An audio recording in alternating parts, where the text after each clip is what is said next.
Début de semaine tout en douceur aujourd'hui à Paris, une baisse enregistrée de 0,35% dans un marché en manque de mouvement. À la clôture, le CAC 40 est fixé à 3411 points. Alors cet immobilisme a deux raisons. Tout d'abord, en ce 12 novembre, on fête ici aux États-Unis le Veterans Day et qui dit jour férié, dit forcément journée très calme à Wall Street. Et puis enfin en Europe, plus que sur les marchés, les investisseurs se focalisaient sur la réunion des ministres des Finances de l'Eurozone, une réunion qui débutait en fin d'après-midi. Alors, une journée calme, c'est vrai, mais certaines valeurs se sont illustrées. C'est le cas notamment de Peugeot, mention très bien pour Peugeot, 3,64% de gagné. Le constructeur restait pourtant sur 3 semaines désastreuses avec un titre qui avait chuté de 27,5%.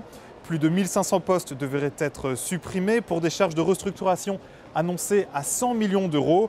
Le titre de Peugeot s'échange aujourd'hui à 27,50 €. Un autre bon élève ce lundi, c'est Publicis, plus forte hausse du CAC 40, plus 2,63%, après un joli mois d'octobre et une croissance de près de 7%. En revanche, au fond de la classe, on retrouve Lafarge, moins 1,90%, conséquence de la forte baisse sectorielle de la construction. Et puis avec le bonnet d'âne, c'est Veolia Environnement, une perte de 2,13% à 7,73 €.